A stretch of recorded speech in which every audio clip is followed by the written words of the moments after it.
Hello, everyone. I guess we're at 7 o'clock or a little past. So I will go ahead and begin. Welcome to Keeping the Beat, obviously. This is yet another episode.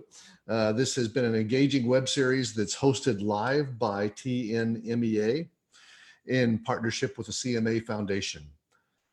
As you know, you can tune in weeknights, Mondays, Tuesdays, and Thursdays at 7 p.m. Central Time to learn from and interact with music professionals from around the globe, representing every facet of the vast world of music, except for tonight, I suppose. So anyway, today is June the 30th. My name is Jerry Junkin, and I'm the Director of Bands at the University of Texas at Austin.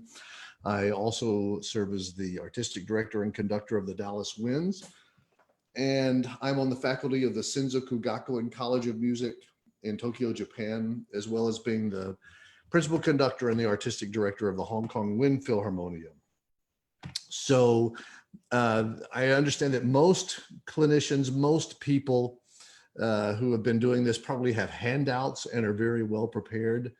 I don't have any handouts, so I never want to be responsible for putting anything in writing. So at any rate, I thought that we would just talk for a little bit, and then I could answer some questions that you might have in the chat function. And one thing I should probably tell you is a disclaimer that I realize they make every week. But while this is being streamed live, it will remain on the Keeping the Beat Facebook page for future reference. So as such, your comments will also remain part of the archive. So if you would just remember that, keep those things in mind as you engage in the chat function. I've seen some of these go haywire. I'm sure that this is not going to happen in Tennessee. So at any rate, I think I would begin by telling you just a little bit about where I'm coming from, how I got here, wherever here is. This is in my study here in Austin, Texas, where I live. But I grew up in Texas. I grew up in Victoria, Texas, about 2 hours south of Austin.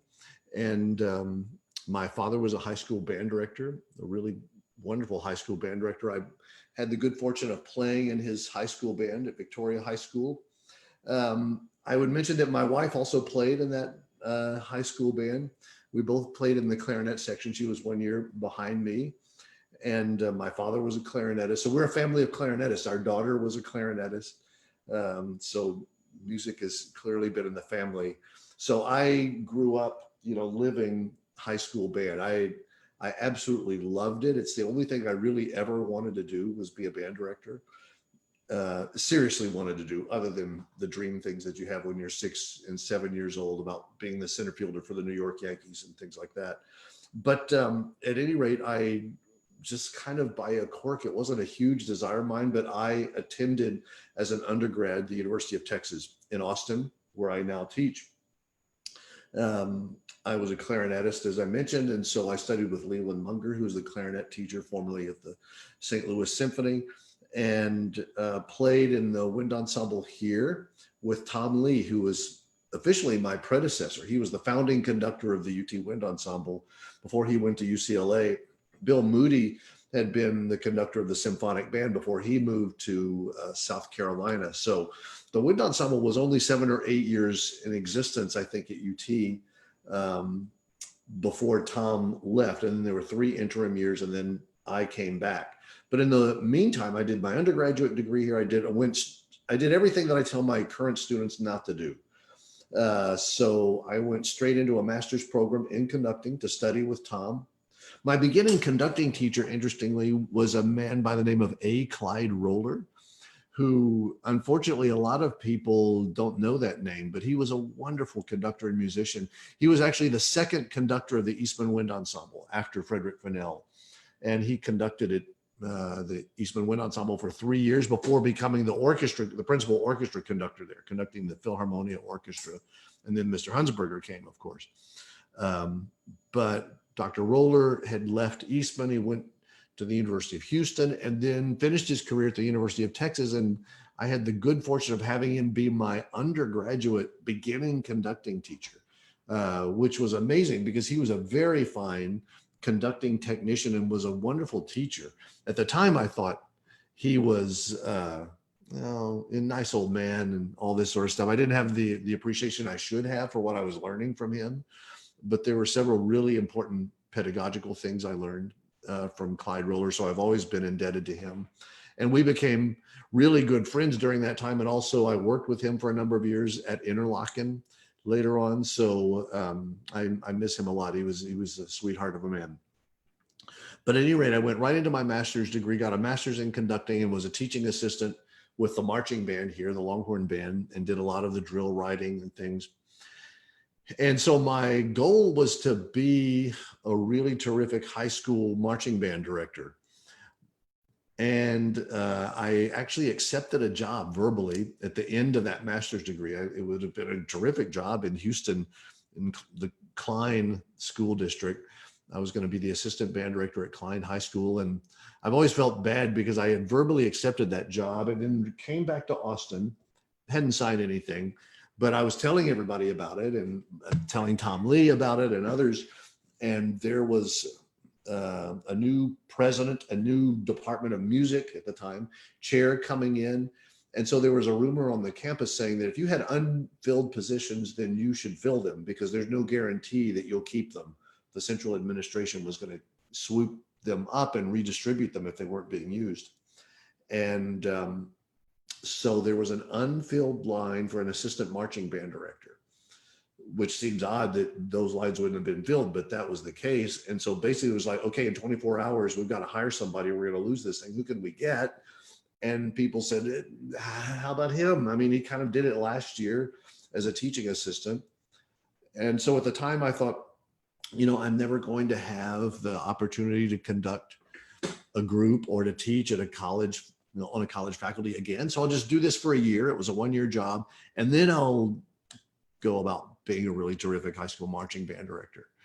And one thing led to another. That year turned into a second year. Then that second year turned into a third year. And by that time, I really had the itch. So I was wanting to scratch it really hard. And I had the good fortune in the summer of what would it have been 1981, I guess, summer of 1981, to attend the CBDNA, College Band Directors National Association, conducting workshop, which at that time, that was the only game in town. That was the only one that there was. Now they're everywhere and they're all good, so and I would encourage you, if you've never been to a conducting workshop before, to attend one, because I know there are probably a number in your area, but they're always all fully subscribed. There's so much interest in it now, but back in those days, there was only this one, and it was a restart of something that had happened years before at the University of Wisconsin. So this was in Greeley, Colorado, University of Northern Colorado. Eugene Corporon was there as the director of bands. And the guest clinician, the featured clinician that summer, was Robert Reynolds, Robert Reynolds from the University of Michigan. And I had worked with Mr. Reynolds. I knew him from before, but I really wanted to go to this. I did. And that week, I can honestly say, changed my life in a really profound way. And if I mentioned a rash that needed to be scratched before, it was full-blown poison ivy by the end of that week.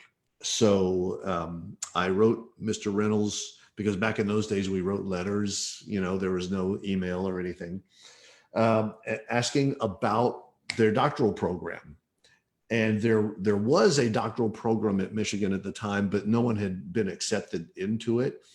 And so at any rate, it just, fortuitous circumstance that he had decided that he was ready to have a doctoral program and have a doctoral student. And so two people were accepted, myself and Scott Mather. And so we both went to Michigan in the fall of '82. And, that was I look back on all these things with so much awe, in a way, that these things could even happen. I'm not sure that they could today, but the fact that I was hired at UT as my first job, and I was the assistant director of the Longhorn Band, and I was teaching undergraduate conducting, which 2 years before I had been in that class, and then I was writing drill, I was doing all that stuff, but I was also the conductor of this, what was called the symphonic band at that time, which was a really good group, had a lot of great music majors in it. And I got to do a lot of really wonderful things there. Wonderful for me. I'm not sure it was wonderful for anyone else, but certainly as a learning experience, it was amazing for me.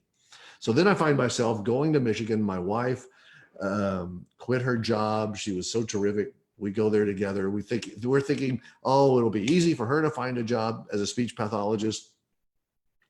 Well, that didn't work out so well because Michigan was in a big, I think depression would be the right word. I mean, this is when the auto industry was in really bad shape in 1982. And so just positions were being eliminated everywhere in the public schools. And if people lost their jobs, they were certainly not hiring what they called outsiders. They were only hiring local people. So that was a challenge, but she ended up finding a job in another field. But I was going to be this doctoral student. And so a couple of weeks before school started, I got a call from Mr. Reynolds asking if I would meet him in his office, which I did. And I thought, okay, he's going to give me some assignment to take care of as a teaching assistant. And I'm going to show him how well I can do this. But as it turned out, that wasn't the conversation at all. The conversation went, as you know, Jerry, Carl St. Clair is moving from the band area into the orchestra area. And so we thought we had his load worked out a different way, but that's just not going to play out well. So would you be willing, instead of starting on your doctorate, would you be willing to be on the faculty instead? And I looked, and of course I said yes. So I was the assistant director of bands at the University of Michigan. I was conducting the concert band, the chamber winds, and the Michigan Youth Band. And I look back on that so many times thinking, once again, being in the right place at the right time. Because what if I had decided to stay at Texas for another year, which was a possibility. They were kind enough to want me to stay. So at any rate, things worked out the way they worked out. I go to Michigan. I was there for an amazing 2 years. The things that happened, and it was just timing that was so amazing. We did this big, with the Michigan Symphony Band, Mr. Reynolds had put together this thing that I think even at the time he didn't realize was going to be so good. But it turned out to be this big tour of Europe, performances in Milan of an opera by Karlheinz Stockhausen that the band was playing an important role in. They had brought the Michigan Symphony Band over. Then there was a tour after a month in Milan to Florence, to Amsterdam, to Switzerland. It was just this amazing time. And we get home from that tour and the phone is literally ringing, and it's Bill Ludwig, who is chairman of the search committee at the University of South Florida, asking if I would be interested in that job. So 2 years later, I'm on my way with my wife and then 4-month-old daughter to Tampa, Florida. So I was in Tampa for 4 years at USF. And for me, those were a great 4 years. I had such a wonderful time with the students and faculty there. And then the opportunity came up in 1988, fall of 88, to come back. Well, it's during the spring of 88, but to come back for the fall of 88 to the University of Texas. And I've been here now for 32 years and it has gone like that. It's incredible how fast it's gone. I can remember well when the house that we bought in Austin in a really quick whirlwind sort of visit, when our daughter came to see it for the first time, because she had stayed with her grandparents, came up, we get everybody together and she runs upstairs. I can still remember that she was 4 years old. And now, we have granddaughters who are 7 and 2, and just that time has absolutely flown by. And certainly the professional time has flown by as well. So that's all to say that this stuff goes really fast and it's all been really wonderful. I'll carry it forward just a little bit more about the professional affiliations, because had I not come to Texas, it's possible I would have gotten a call to guest conduct the Dallas Winds for the first time in 1991, but I kind of doubt it. I highly doubt it, because Howard Dunn, the founding conductor, the wonderful, amazing just spectacular. Founding conductor of the Dallas Winds. Only had that job for 5 years before, unfortunately, passing away with pancreatic and liver cancer. Very sad set of circumstances, just as the group was beginning to get going. And so they had a couple of seasons of guest conductors, and they were kind enough to invite me. I came, did the job, and they offered me the job pretty much on the spot, which was, I didn't know it was a job interview. If I would have known that, I probably would have messed it up somehow because I would have been nervous, but I thought I was just guest conducting a concert. And, that's another one that has stuck in my mind as being this remarkable set of circumstances that I was in Texas, and so that I would be on their radar at all, even though they had invited people from all over the country to guest conduct. I don't think my stature was anywhere close to theirs. But for some reason, people thought it would be a good match, and I've loved every second of that. Then, I don't know, a few years later, not that many years later, 10 years later, I get a call from a gentleman who I did not know. Actually, I got an email from him. By that time, the internet had been invented, so we had to email. But Victor Tam from Hong Kong got in touch with me and asked if I would want to come conduct the initial concert of the Hong Kong Wind Philharmonia. And at first I thought it was a joke. I didn't even think it was real, but he got back in touch with me. And I remember my wife and I had this conversation. You want to go? I mean, we figured, okay, we've never been to Asia. So this was going to be our entry to Asia. And maybe it's the only time we get to go, but let's go see what this is like. And just fell in love with it. And it was great. And the concerts, we did a concert there, and then we did a concert in Macau. And after that, they were kind enough to offer me that job. Had I not, and that would have never come up had I not been with the Dallas Winds, because they were patterning everything after, from the size of the group, the number of rehearsals, all of that. They were patterning everything after the Dallas Winds. So I'm sure that's why they asked me to come. Had I not done that, I probably wouldn't have been approached by the Kosei Wind Orchestra in Tokyo to come do some things with them. And during that, I had made the connection with my friends at Senzoku Gakuen College of Music. And I've been going there for 10 years now. So all of this stuff, it's just kind of being in the right place at the right time. And it's been a truly amazing time. And the foreign part of it, the international part of it, I worry about my friends over there so much, because, as you know, Hong Kong is going through such strife. They're not dealing with coronavirus as much as we are right now, but they have.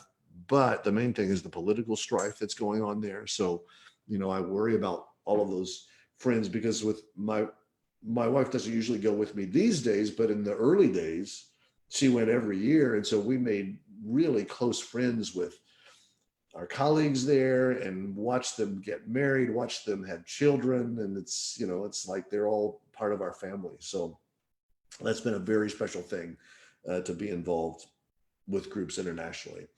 So that's kind of my story. And that's how I came to be talking to you, although all of that is kind of old history in a way. So now here we are in the midst of the COVID-19 pandemic of 2020, with everyone having tons of questions about where we're going to be. What are we going to do? What's music education going to look like? What's band specifically going to look like this fall? And I guarantee, the only thing I know is that none of us know right now exactly what it's going to look like. So it's really quite, an uncertain time. But my feeling is we have to embrace all of these things. We have to keep our students at the forefront. What is the best for them? And certainly we have to take care of our students. So I've been reading with interest some posts on social media of late, where people have said, we need to keep our activity going. We need to have marching contests. We need to, have marching band in the fall. And I suppose I can understand people's passions for that, but in my mind, I think safety first. So for our students, that's our job, is to take care of them. So somehow we have to figure out a way to teach music through the vehicle of the band to as many students as we possibly can. And if that doesn't, for this year, involve competitive marching bands performing marching bands. So what? It's not the end of the world. We have another year. We'll be able to, to come back to all that. But the main thing is that we have to keep people safe and healthy, I think. So there's a couple of questions that have been submitted. So I'll go ahead and start answering questions. And there's no pressure to submit questions, but if you have some and you want to follow up with some, I'm more than happy to attempt to tackle them. A person asks, you have collaborated with some of the greatest musicians of the 21st century. What have been your favorite collaborative experiences in your time with UT? And when this person says UT, he means the University of Texas, because that's always a point between Tennessee and Texas, obviously, is that both are UT. It wasn't until that long ago that I finally learned that there was this rights agreement between the two UTs, that everything that is sold with the interlocking UT, both schools claim that logo, the interlocking UT. So everything that is sold with that logo on it, east of the Mississippi River, all of the rights go to the University of Tennessee. Everything west of the Mississippi River, all of the rights go to the University of Texas, all the royalties. So at any rate, I never knew how that was actually a thing until someone was telling me about it not long ago. But at any rate, and who have you collaborated with that has inspired you most? Well, thank you for that question, Rick Drury. Good to hear from you. And congratulations on your new job, by the way. But that's another thing. I've been really fortunate to collaborate with a lot of wonderful musicians, either because of the university connections or through the Dallas Winds or through some other situation. University groups don't operate the same as professional groups, so we don't have a famous artist who comes in and performs on every concert. You're working with faculty members, you're working with student soloists, you're working with student composers, faculty colleagues, graduate students are conducting. So there are a lot of people that you end up collaborating with whom you end up collaborating. But as far as composers, that's always been at the forefront, I guess, of my thinking, because I'm a huge believer in the potential of the band as a performance medium. And I've never felt the need to apologize for the medium. Some people do, but I just don't. I think it's exciting. And I'll also tell you, I don't think there's ever been a better time, even considering what we're going through, there's never been a better time to be a band conductor, because there is so much new, fresh material that is of a higher quality than we have ever had before. So it's truly exciting. So working with the composers, you always hate to end up naming names because there are so many. I mean, I've had wonderful faculty colleagues, Donald Grantham, of course, who's contributed so much to the band repertoire. But I would have to say at the top of the list, there are composers who have written big pieces for me, for us. As a matter of fact, some of them I happen to have here in my study at home. They're these framed first pages and scores behind me. Those are the symphonies that have been composed by John Corigliano, John Mackey, and Adam Schoenberg. And all three of those collaborations have happened in different ways, but I've enjoyed those very, very much. Obviously, Stephen Bryant, there's so many other composers. But I would have to say that John Corigliano has been really inspiring because he's John Corigliano. He's the only composer who has won the Pulitzer Prize, the Grandmeyer Award, the Academy Award, all three of those. And it would have been very easy for him to not accept the commission to write a band piece, but then to accept it and maybe just kind of go through the motions. But he certainly didn't do that. I mean, he absolutely delivered in the greatest possible way when he composed Circus Maximus for the University of Texas Wind Ensemble. So working with him, and that has been in a way the gift that keeps on giving, because I would say maybe every 2 months, I get a score from either him or from one of his students or from a composer that he's advising saying, Mr. Coriano asked me to send this to you. It's a band piece I've been working on. What do you think? Or I've written this chamber piece or this orchestra piece, and he thinks it should be a band piece. So he loves the medium. Once again, yesterday it was part of an email exchange that involved him, in which he was saying, yes, absolutely. And if you can get Mr. Junkin to premiere this new transcription of one of his pieces, that would be great. So he's been a huge supporter and a great friend. So obviously I've learned a lot from him, but I've learned a lot from the soloists too. My faculty colleagues, it's a performing faculty here. So Marianne Gadicki, Stephen Page, Jonathan Gunn, the list goes on and on. I'm not going to name everyone. Probably the person I've performed the most with, who's currently on our faculty, is maybe Tom Burrett, our percussion professor, who we've done several really big things together. But they're all extraordinary performers. But then orchestral players, Joe Alessi, I've been fortunate enough to work with a number of times, Christopher Martin, and I'm going to try to get through this without getting too choked up here, but there's been so many. But if you ask who the most inspiring was, then there's no doubt that would be Ryan Anthony, who we lost just this last week, former member of the Canadian Brass and the principal trumpet of the Dallas Symphony Orchestra for over a decade. And during such time as he found out that he had multiple myeloma, he was diagnosed, told at the time that he had a year, maybe 18 months to live at the most. And he made it for 8 years. And rather than just sitting around and waiting for the inevitable to happen, he aggressively worked on projects, appeared as a soloist, as a chamber musician, commissioned pieces, put recording projects together. He and his wife, Nikki, started the Ryan Anthony Foundation and started the Cancer Blows concerts, which every renowned trumpeter in the world came to Dallas to perform on, and then in San Antonio and then other places. Such an inspiring human being and amazing, extraordinary trumpeter. Ryan Anthony, I will never forget, and I will never forget the times I was able to work with him. Inspiring is not even the right word. That guy,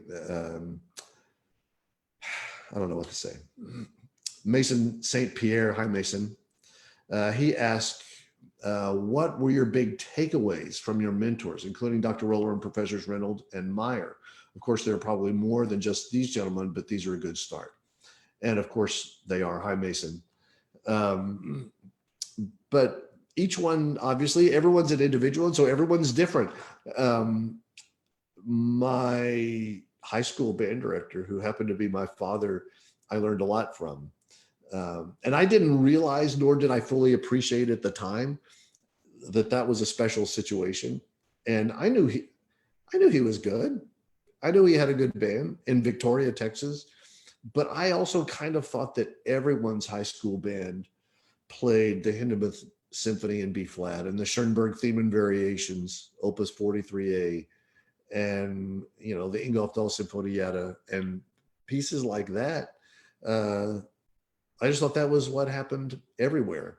And I soon found out that was not the case. And not only that we played them, but that somehow we covered a lot of repertoire. So it wasn't just a 3 pieces a year sort of situation. We were playing, big concerts with big repertoire, and then we would work on these pieces. Karel Husa's Music for Prague 1968, he did back in 1970 when the ink was still wet. So that was special, actually. And like I say, I didn't fully appreciate it at the time, I think. But then when I got to Texas, Tom Lee was a huge influence. I had never, and I would say to this point, he's maybe the greatest instinctive music maker I've ever been around. Someone who could just look at a score and knew what to do with it, or knew how to make it more interesting and more vibrant. So I learned a lot. Some of it was by osmosis, obviously, but observation, just being around him, seeing his joie de vivre, was infectious. He taught me a lot. And I'm totally indebted to him. So I always say anything I've become, whatever that is in the profession, I owe the most to Tom Lee. Then I was at Michigan, and Bob Reynolds was amazing. Everyone knows that. He is such an instinctively wonderful teacher without really trying to be a great teacher, I think, but that's just the way his mind works. And he's just terrific. And he was great. We became really wonderful friends, and are that to this day. Our daughters were born just 4 or 5 months apart, 6 months apart, I guess. No, not even that much, 3 months apart. And it's wonderful to have him in my life. But I learned a lot about preparation from him. That was the main thing, is how to prepare and how to take things really seriously. And every facet of the program is what he thought about. So programming as a season, not just as a one concert at a time sort of thing. I'd never been around people who thought this way, actually. Gustav Meyer was wonderful. He allowed me, even when I was on the faculty, to come in and sit in his graduate conducting seminar, and I learned a lot from him. He was different in that he was an extremely practical man. But it all was about the music. It was always 100% about the music and about making the music come into sound, having a clear picture in your own mind about how the music was supposed to sound before you ever started. He was great. So we would be conducting something in his seminar, 2 pianists playing, and he would say, "That's great. Now sing the second, while you're doing it, keep going, keep going, keep going, sing the second clarinet part." So you had to know your business with him. But he was great. But also there was Carl St. Clair, who had been a friend for many years. We grew up 25 miles from each other, I guess. And he's a few years older than I, but we played in the same all-region band together. And Carl, same way. Deep preparation, deep commitment to music. So he's been a wonderful person to continue to have in my life. Those were the beginnings of all these relationships. Then Larry Ratcliffe came the second year I was there. Probably my closest, friend, professional friend for all of these years. And he's a true inspiration in every way too. Then, in my humble opinion, he is one of the world's greatest orchestra conductors. No holds barred. No, just hands down. And if the world were fair, if life was fair, and it's not, but if it was, he would be the conductor of the Berlin Philharmonic or the New York Philharmonic. But he loves where he is at the Shepherd School of Music and doing the professional things that he does, and he does it at the highest possible level. So those are a few of the my mentors. Each one, again, different. Clyde Roller was so practical, but I can say this about the orchestral repertoire: he knew it inside out. He had a long career, both professionally and in academic institutions, and so he just knew there just wasn't a piece you could bring up that he didn't know in a very practical way about how to go about rehearsing a piece, how to put it together, where the problem spots were. It's like reading Samuel Adler's orchestration book, except it was easier to understand. So at any rate, I hope that's enough. Those are probably the greatest from conductors. Those are the greatest influences I've had. But again, there are a lot of others. I've learned a lot from my colleagues at Texas. I've learned a lot from these soloists and professional musicians. Working with Anthony McGill a couple of years ago was the first time I've had a chance to work with him. And it's, all of those things have made me better. And I've learned a lot from being with what I would like to think the highest level people, artists. What makes them tick? What makes Joe Alessi Joe Alessi? What makes Chris Martin Chris Martin? What makes Ryan Anthony Ryan Anthony? You know, I mean, and the list goes on and on and on. So I'll skip to the next question here. Meredith Boyan asks, how do you suggest generating conducting opportunities without such lucky circumstances like you've had in your career?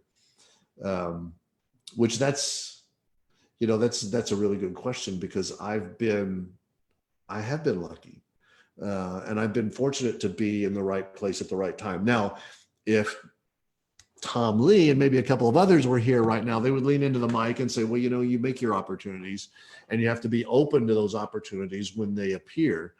And I'm, you know, because I'm 63 years old now, more advanced, I suppose, in age, I finally become comfortable with saying something to the effect of, yeah, I'm good at my job. I realize that, but I want to be better at it.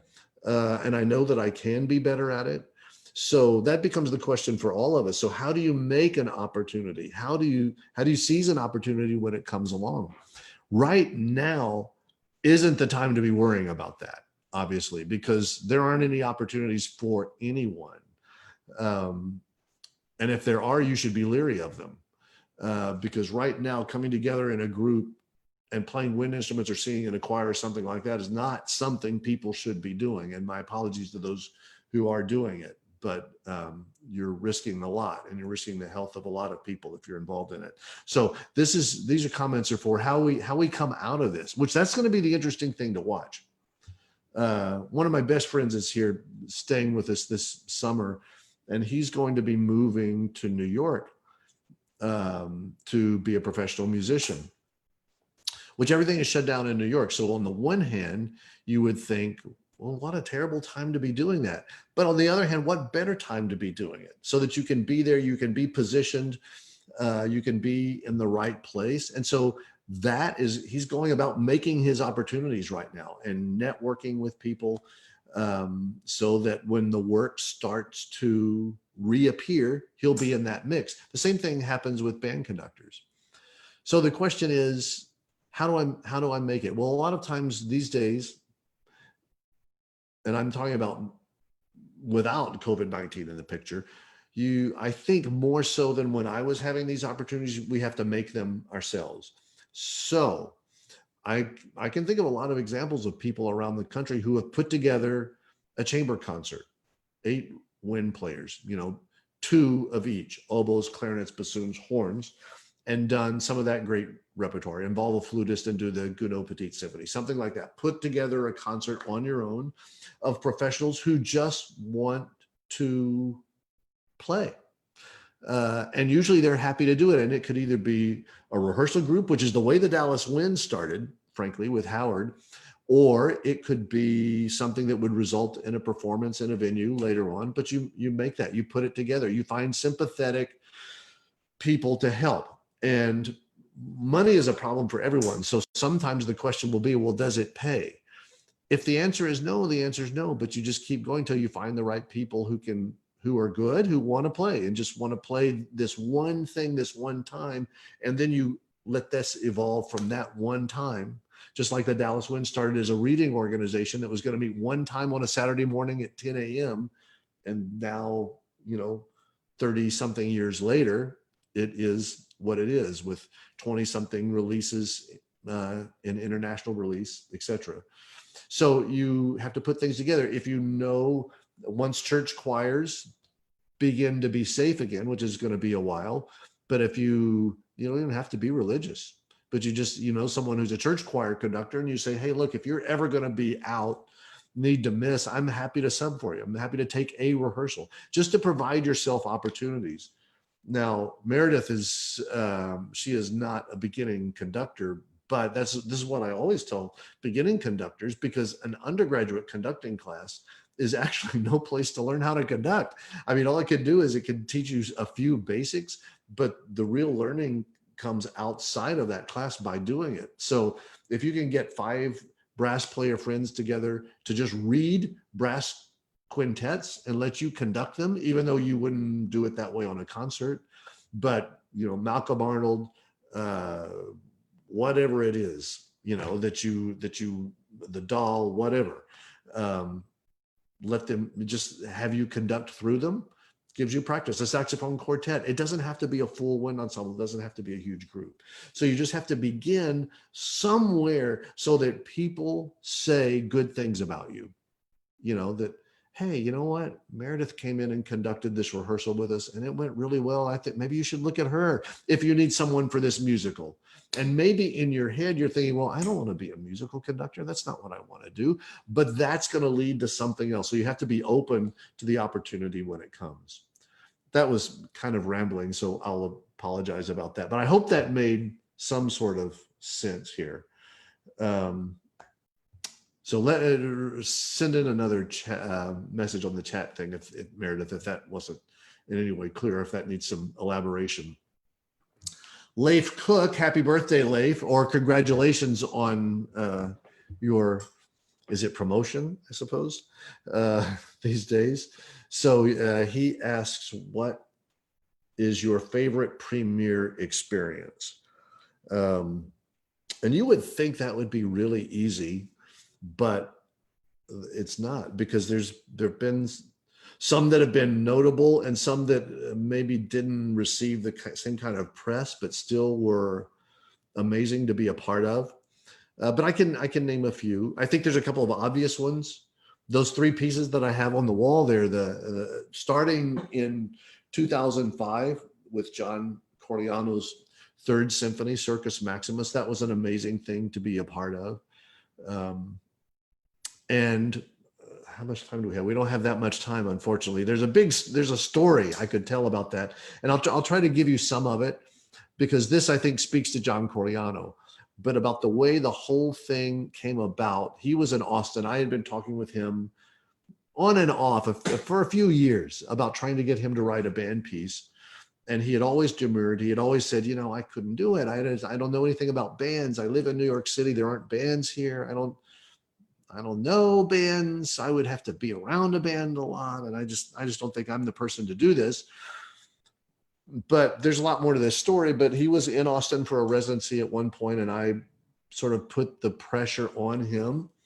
And he said, okay, let me tell you. He said, if you really want me to do this, and he said it's possible that I could, because I don't want to just write another orchestra piece. I don't want to write another, 3 flute, 3 oboe, 3 clarinet, 3 bassoon, 4 horn, etc., plus brass percussion orchestra piece. I'm tired of that. They don't play the ones I've written. So, I've got an offer sitting on my desk right now, and I don't think I want to do it. I want to do something else. So maybe this is it.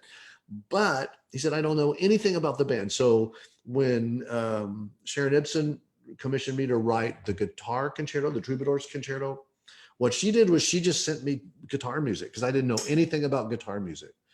So I need you to do the same thing with band music. I just need you to send me great band pieces, but I want out of the box pieces. He said, don't send me the Hindemith Symphony. Don't send me, and he knew these pieces. Don't send me the whole suites. I used to work at a radio station. I know those pieces, but I want to see things that you think represent out of the box thinking. So immediately after he left my office, I called Jim Cochran back in those days at Chattinger Music in St. Louis and said, okay, I want you to send to this address in New York City. I want you to send these scores. And 5, and then 2 weeks later, 5 more, 2 weeks later, 5 more, not knowing whether he was looking at them or they were just like, no, brother, another thing from Jerry, throwing him in the corner. Well, I don't know, a month or so goes by and I get a call from him. And he says, Jerry, I noticed that in Karel Huss's Apotheosis of This Earth, there are 5 cornet trumpet parts, and each one goes divisi a 2. So you have to have 10 players to play that piece. Is that something that bands have? Do they have 10 trumpets? And so I said, yeah, absolutely. If that's what you write, we'll figure out a way to have 10 trumpets. Not a problem. Calls back a few weeks later. I'm looking at this score to Joseph Schwantner's, this amazing piece on the Mountains Rising Nowhere. And I noticed that the timpanist plays triangle in one place. Is that normal? Can that be done in band pieces? Yeah, absolutely. It happens all the time. He said, I could never do that in an orchestra piece because the timpanist would require doubler's pay. And so the management would say, we can't do that because of unions. So I could tell he was starting to get interested in this. So to make a long story short, he accepts the commission, he writes the piece, and he's sending me a little bit of it at a time, which I've shown it to some people here. I don't think I have it handy here, but writing it in what Granger would call like a compressed score, but with bubbles for orchestration. So he was thinking of the orchestration, sending me maybe 5 pages of score in his hand at a time. And I could tell this was going to be something. So, it turns out it's a big 35-minute piece that in some ways, like some of its predecessors, I think it changed the band medium. From an orchestrational standpoint, from an imagination standpoint, obviously from a setup standpoint, all the antiphonal players, from a giganticism standpoint. So just as you would, I've always thought that Lincolnshire Posey changed the band world. The Hindemith Symphony changed the band world. And then Music for Prague 1968, I think, did the same thing. People had never heard something like that. Percussionists had never seen percussion parts like that. And then when Schwantner composed And the Mountains Rising Nowhere, that was another departure for the band medium. So maybe since that piece, maybe that was Circus Maximus, the next one that showed people what this medium could be. So working with him through that entire process was really an extraordinary thing. And we were sending him, back in those days, there wasn't Dropbox yet. So we would do a rehearsal, we would record it, and we would Federal Express, burn a CD instantly, Federal Express it to him. He had it the next day. And I would always hear from him immediately. But the thing that he was most taken with was the fact that he got those CDs, because he said there's never been one time an orchestra or the Metropolitan Opera or anyone who had ever sent him a rehearsal recording before, just because with unions, you can't do it. So he kind of fell in love with the idea of bands and with student bands also. So if you haven't heard Circus Maximus, I would invite you to listen to it. But the problem is that it's a live performance that really gives it meaning. That's where it really hits you in the solar plexus. So that piece, John Mackey's Wine Dark Sea, his symphony for band, we'd been talking about that for a few years, of him writing a large scale, large form piece. But in this case, all the stars once again aligned. It was the 100th anniversary of the School of Music. We were doing a big tour, around the world tour. And so John was a part of that by writing this piece. And then he went on the tour, and his wife, Abby. So that was a great thing, because we were able to workshop the piece also. He was able to come to Austin in October, where we did essentially 1.5 movements. The second movement virtually intact. And then the third movement, a lot like what you know now, but with a different ending. And then there was no first movement at that point. So the first movement came later. And then we did the official premiere. Well, we did a preview performance in Austin, and that's the one that's actually on YouTube. And then the next night we did it at TMEA. And I wish I had a video of that premiere, because that was the official premiere of the piece, which was like the premiere in a way of Circus Maximus. The official one was nuts. That happened at the Texas Music Educators Convention. The Wine Dark Sea premiere did in 2014. And the fire marshal was in a panic. I mean, you could not have shoehorned another person near there. People were sitting up and down that exterior outside the hall with the doors open. It was just a mob scene there. And the reaction was really spectacular for that piece, which is a terrific piece. And then Adam Schoenberg's Migration, Symphony No. 2, also a really wonderful premiere experience. But there have been others. And sometimes some of them have not necessarily been world premieres, but they've been first or second performances. The Stephen Bryant's Trombone Concerto with Joe Alessi we did the first two performances of that, one in Dallas, one in Austin, and we sort of within the same 1 week period. And that was great fun because that was a terrific collaboration between Stephen and Joe. They were still working out some of the details of the solo parts, colors, mutes, effects, and that was fun. We did the second performance of, also with Joe Alessi, of Harvest of John Mackey. That was a great experience, sort of birthing that. That was the second performance. As I think maybe the second performance of Antique Violences with Christopher Martin of John Mackey. So all of those have been great. The premiere performance of the band version of the Corigliano Clarinet Concerto that Craig Davis so masterfully transcribed, which people didn't think could be transcribed. John had his doubts about it, but then when he heard it, he said, this is just extraordinary. And then also the premiere of another Corigliano piece, Mr. Tambourine Man, with Hila Plitman at the CBDNA conference in 2009. All those all stand out. I mean, there have been a lot of others, but that's the top group, I suppose, as far as the favorite premiere experiences. So I don't know if anyone has any other questions or not, or if maybe I have run everyone off. So let me try to think of a few last words, because our time is beginning to get short. I would ask if you had another question to please go ahead and submit it. But, I'll just say for all of you out there that I'm thinking of you. I'm thinking of all of us. I'm thinking of myself too, but I'm thinking of all of us and hoping that people can hang in there and keep the faith. We don't know what the next few months are going to look like for any of us. We all have our opinions about it. But the thing that I am grappling with is the same thing that you're grappling with right now. And that is what to do, how to teach, what our ensembles are going to look like. Are we going to be able to see them in person?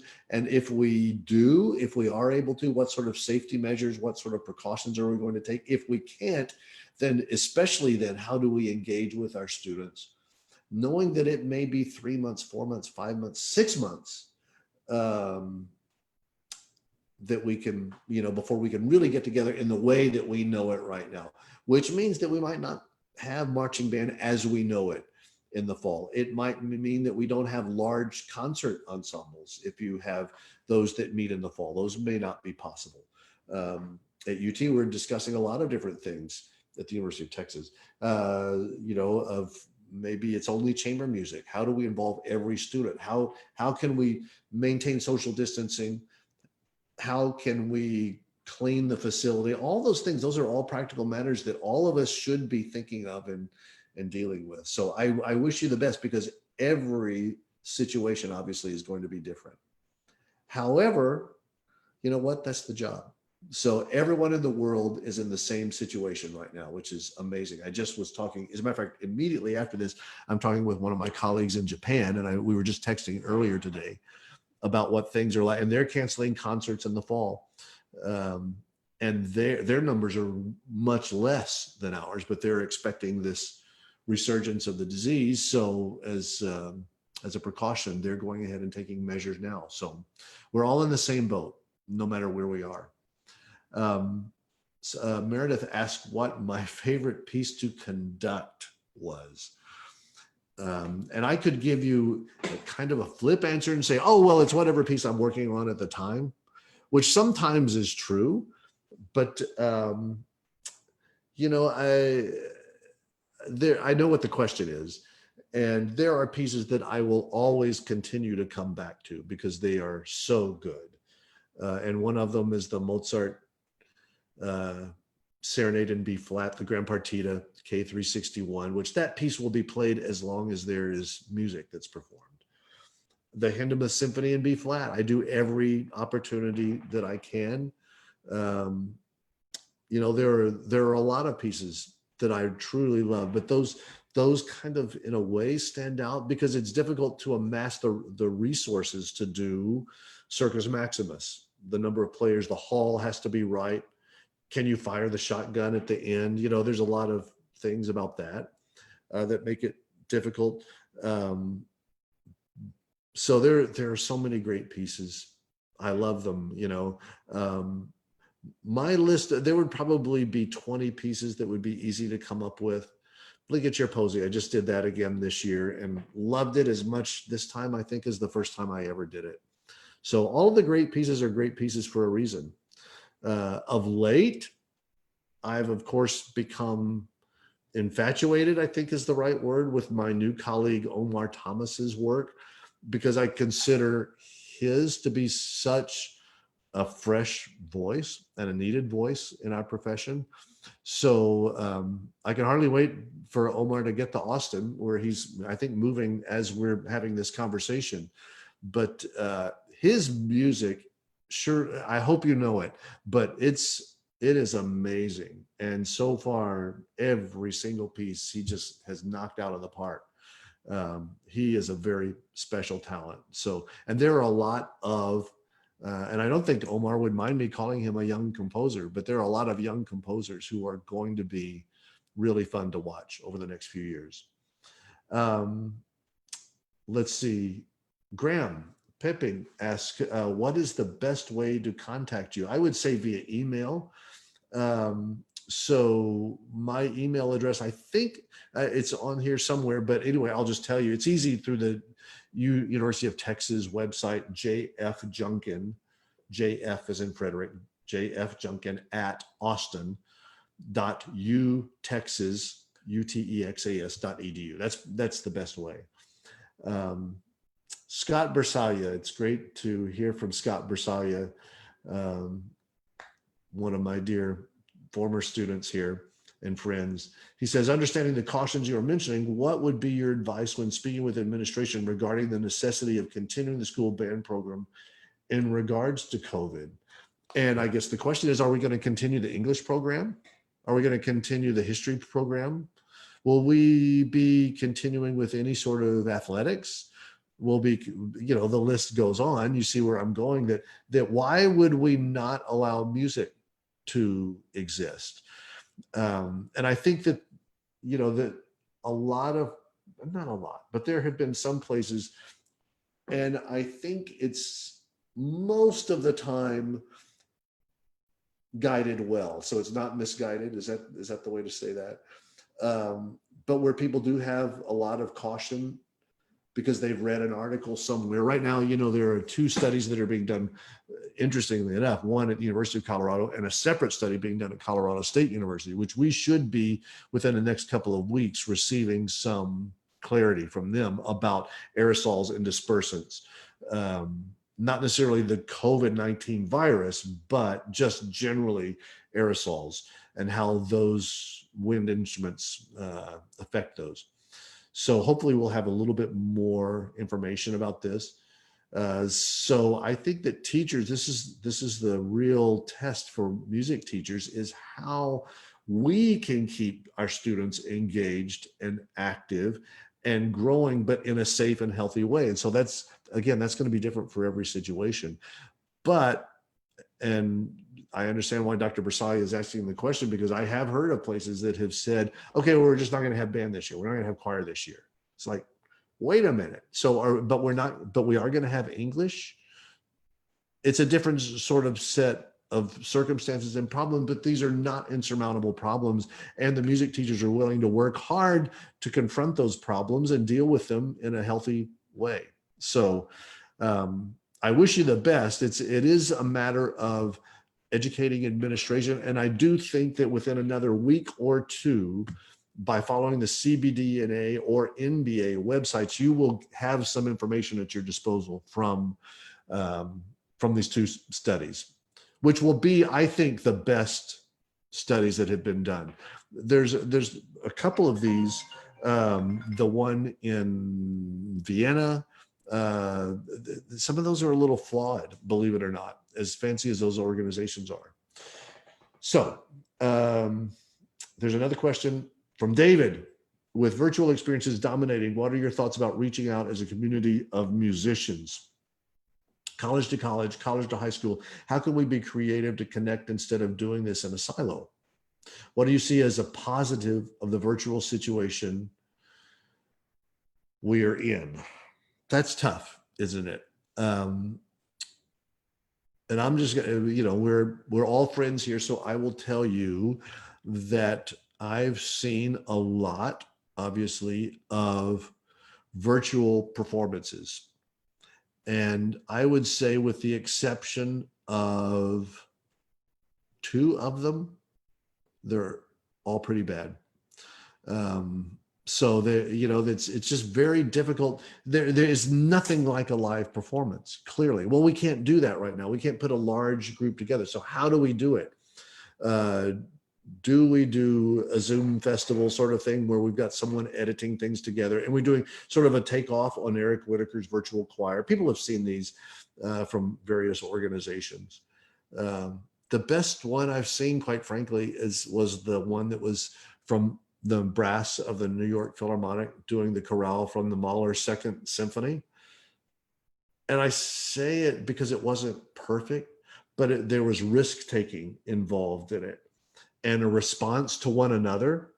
So however they were doing it, it was clearly not to a click track. So however that was being managed, that was effective.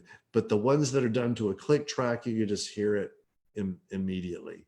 And is that the way we want to make music? I don't know that our students, is that the best use of their time? If the students can get excited about it, I suppose right now, keeping them engaged, and maybe that's the best way to do it.